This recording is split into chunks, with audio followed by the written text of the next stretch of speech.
السلام علیکم ګرانو دوستانو، په دې هیله چې ټول به راته روغ او جوړ یاست. نجیب الله زدران نن په پی اس ایل کې خپل زور ښکاره کړ. نن یې په لومړۍ لوبه کې د کوټې لوبډلې دپاره داسې زبردسته بیټینګ ترسره کړ چې نه هېرېدونکی بیټینګ یې ترسره کړ، نه 50 منډې جوړې کړې.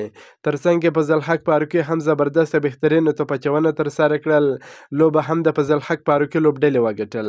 یعنې نجیب الله زدران د خپلې لوبډلې دپاره ډېر ښایسته بیټینګ ترسره کړ، خو لوبډله یې ډېره کمبخته ده او د ماتو لړۍ جاري وساتله.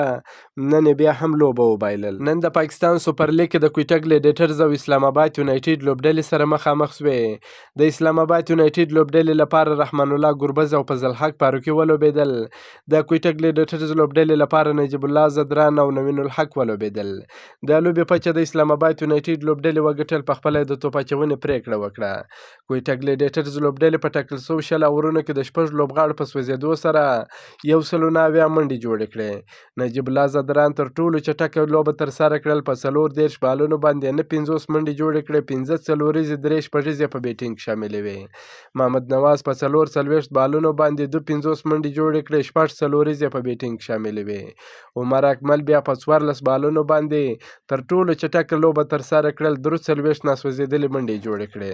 د اسلام آباد یونایټډ لوبډلې لپاره فضل حق فاروقي نن یو ځل بیا زبردسته بهترینه بالینګ ترسره کړ. په 4 اورونو کې یوازې 25 منډې ورکړې، 3 مهم لوبغاړي وسوځول. رومن رئیس 1 وکټ واخیستل، فهیم اشرف هم 2 وکټې واخیستلې. د 109 منډو هدف په تعقیب کې اسلام آباد یونایټډ لوبډلې توپخانه پیل کړل. په لومړي سر کې خپلې وکټې ډېرې ژر د لاسه ورکړې، خو په وروستیو کې بیا اعظم خان او کولین منرو، فهیم اشرف ډېره زبردسته لوبه ترسره کړل چې خپلې لوبډلې ته یې لوبه هم وګټل. اسلام آباد یونایټډ لوبډلې یاد هدف په 19.3 اورونو کې پوره کړ. دغه په زړه پورې لوبه یې په خپل نوم کړه، په 3 وکټو سره یې دغه لوبه وګټل. د دوی لپاره کولین منرو 63 منډې جوړې کړې، اعظم خان 15 منډې جوړې کړې، فهیم اشرف په وروستیو کې ښه لوبه ترسره کړل، په 31 بالونو باندې 19 ناسوځېدلې منډې جوړې کړې. د کویټه ګلیډیټرز لوبډلې لپاره نسیم شاه 1 وکټ واخیسته، امید آصف 3 وکټې واخیسته، نوین الحق 1 وکټ واخیسته، افتخار احمد هم 1 وکټ واخیسته، محمد نواز 2 وکټې واخیستې. که مو دا ویډیو خوښه شوې در سره لایک کړئ، د خپلو ملګرو سره هم شیر کړئ. د نور تازه معلوماتو لپاره هم زموږ سره اوسئ. تر بلې ویډیو پورې د الله په امان.